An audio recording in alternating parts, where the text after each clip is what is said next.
Bismillah ar-Rahman ar-Rahim. In the name of Allah, the most merciful, the most compassionate, all praise and all gratitude due to our Lord, our cherisher, our sustainer. May His peace and blessings be upon all the apostles, the messengers that He sent to the humanity to guide us, to teach us to the right direction.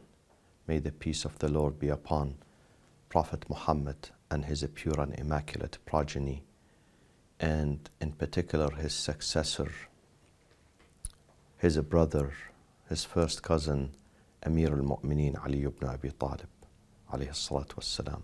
أعوذ بالله من الشيطان الرجيم. بسم الله الرحمن الرحيم.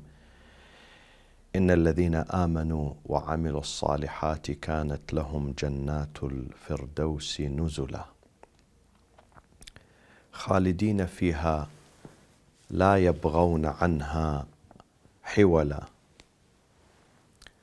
قل لو كان البحر مدادا لكلمات ربي لنفد البحر قبل أن تنفد كلمات ربي ولو جئنا بمثله مددا قل إنما أنا بشر مثلكم يوحى إلي أنما إلهكم واحد فمن كان يرجو لقاء ربه فليعمل عملا صالحا فمن كان يرجو لقاء ربه فليعمل عملا صالحا ولا يشرك بعبادة ربه أحدا. صدق الله العلي العظيم. Giving and charity and righteous work is central in the teachings of Imam Amir al-Mu'mineen alayhi salatu wassalam. He himself says, الكريم يرى مكارم أخلاقه دينا عليه يقضيه. The benevolent, the righteous, the charitable, the gracious person, the open-handed person, the big-hearted person, he sees his good manners and good ethics as a responsibility upon him that he must fulfill, he must adhere to. And therefore, he himself, Imam Ali, was a fine model for charity work, for benevolent work, for giving and supporting others and helping others. He dedicated his entire life,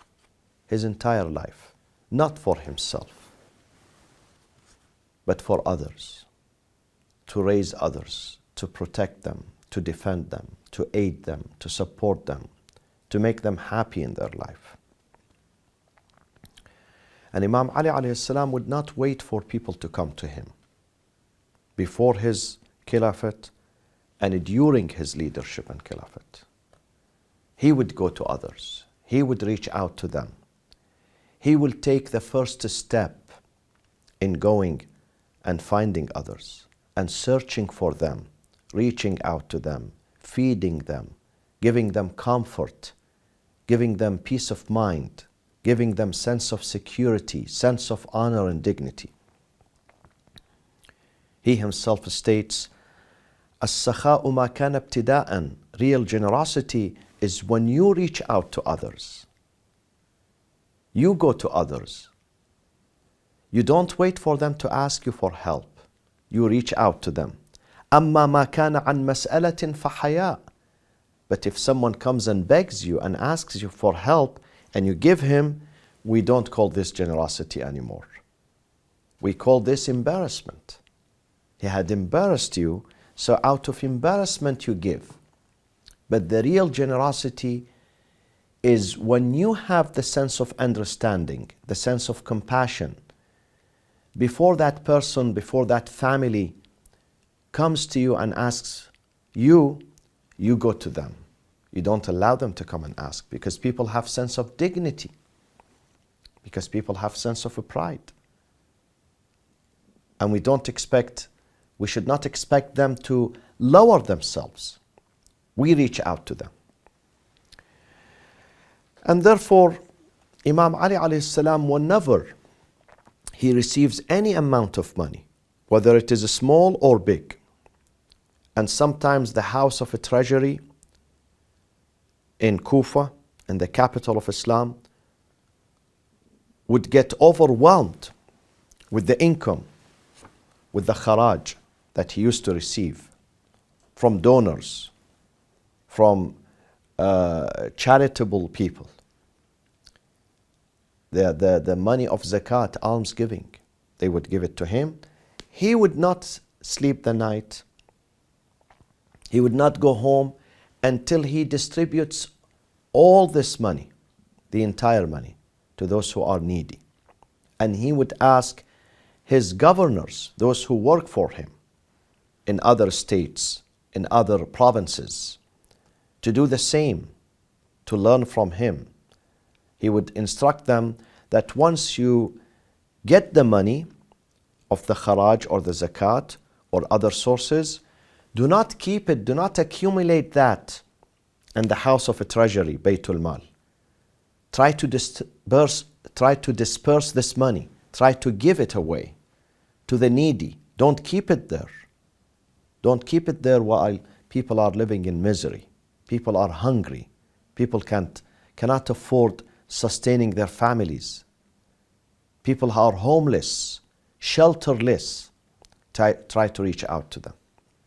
So he would come to the Baytul Mal and he will empty it. And some people will come to him. He would give them, those who cannot, he will carry the bag, the khurj, on his shoulder.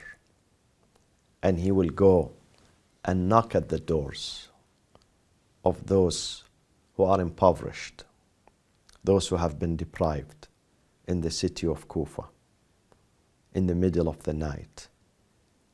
He will distribute the food.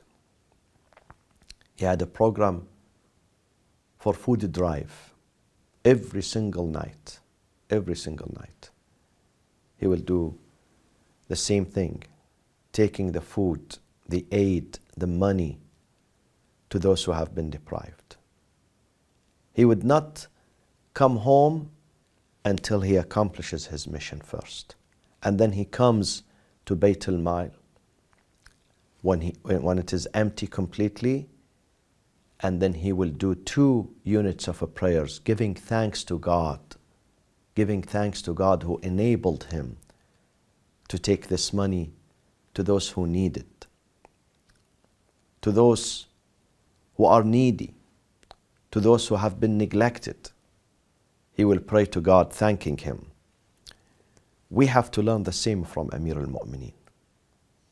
On the events of his departure and his martyrdom, we have to take a message. And the message is, whenever you have intention to do something good, try to implement that as soon as possible. Do not delay it for the next day. Do not procrastinate the good work. You never know what will happen after that. One day, when he was in the city of Medina, before his leadership, his son, Hassan alayhi salam, was very young. He went with his father outside the house, in the marketplace of Medina. A person comes to him, asks him for some help.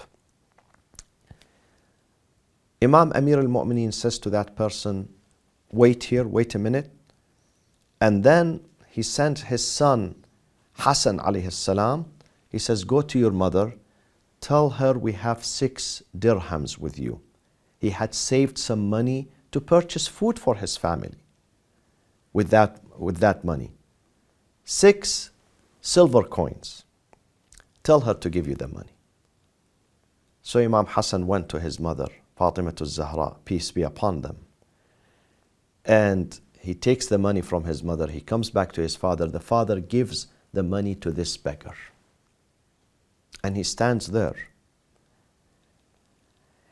Then a man comes passing by. he wants to sell a camel. Imam Ali said to him, can I buy it from you, but I will pay you the money later? He said, sure, of course, I trust you. So he purchased that camel for 140 dirhams, silver coin. And a few minutes later, someone comes who was interested in that camel. So Imam Ali sells that camel for 200 dirhams. So he makes 200 dirhams now. He goes to this person, the original owner of the camel. He pays him 140, the price of the camel, and he saves 60. He makes 60 dirhams. He gives that to his son, Imam Hassan. He says, take this to your mother, your honorable mother Fatima, and say to her, هذا ما وعدنا الله ورسوله. This is what God and His Apostle had promised us. من جاء بالحسنة فله عشر أمثالها. He who does good have 10 times as much to his credit in Surah Al-An'am 160.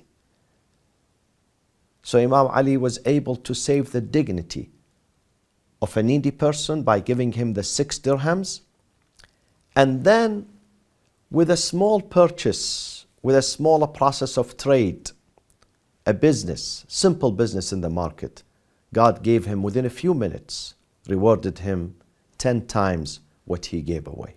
This is the promise from God. Imam Ali presents this example to us. We have to learn. When you help someone in need, God is observing you. He's watching you. He's monitoring you. He sees you. He can hear you. And when you give, you are not losing. God is going to recompense you. Recompense you 10 times. Not double or triple, 10 times. Imam Ali alayhi salam, he would love generosity. He himself speaks about generosity. He says, "As-sakhaa'u khulqullah al-a'zam." The main characteristics of God is generosity and kindness. As-sakhaa'u yazra'u al-mahabbah. Generosity, being generous with people, would implant love and compassion, your love and your compassion in the hearts of the people around you. وَيُزَيِّنُ الْأَخْلَاقِ. Generosity is going to beautify you, beautify your manners. And then on the other hand, he would chide and criticizes the bakhil, stinginess. He says, الْبُخْلُ جَامِعٌ لِمَسَاوِئِ الْعُيُوبِ. Stinginess, not giving, while you are able to give, but you choose not to. This is the center of all the bad habits and bad deeds. This is the center of evil doing, stinginess. وَالْبُخْلُ بِالْمَوْجُودِ سُوءُ ظَنٍّ بِالْمَعْبُودِ.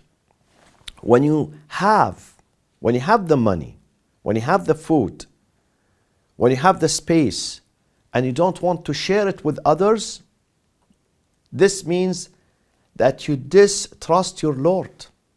You distrust Him. You think your Lord is not going to give you. If you think, who gave you this food, the clothing, the money, the space, who gave it to you in the first place? It was the Lord. And the Lord is still there. And He sees what you are doing. He sees you are sharing it with others. He is going to give you again. But if you choose not to give, then this means that you don't trust the Lord. You don't trust Him. Imam Ali had only 4 dirhams. And he chose to give one of them during the day, the second during the night, the third in secret, the fourth in public. This noble action was recorded in the Holy Quran in Surah Al-Baqarah in verse 274. الَّذِينَ يُنْفِقُونَ أَمْوَالَهُمْ بِاللَّيْلِ وَالنَّهَارِ سِرًّا وَعَلَانِيَةً فَلَهُمْ أَجْرُهُمْ عِنْدَ رَبِّهِمْ وَلَا خَوْفٌ عَلَيْهِمْ وَلَا هُمْ يَحْزَنُونَ. Those who give their wealth, he had only 4 dirhams. He saved only 4 dirhams. This is his entire savings.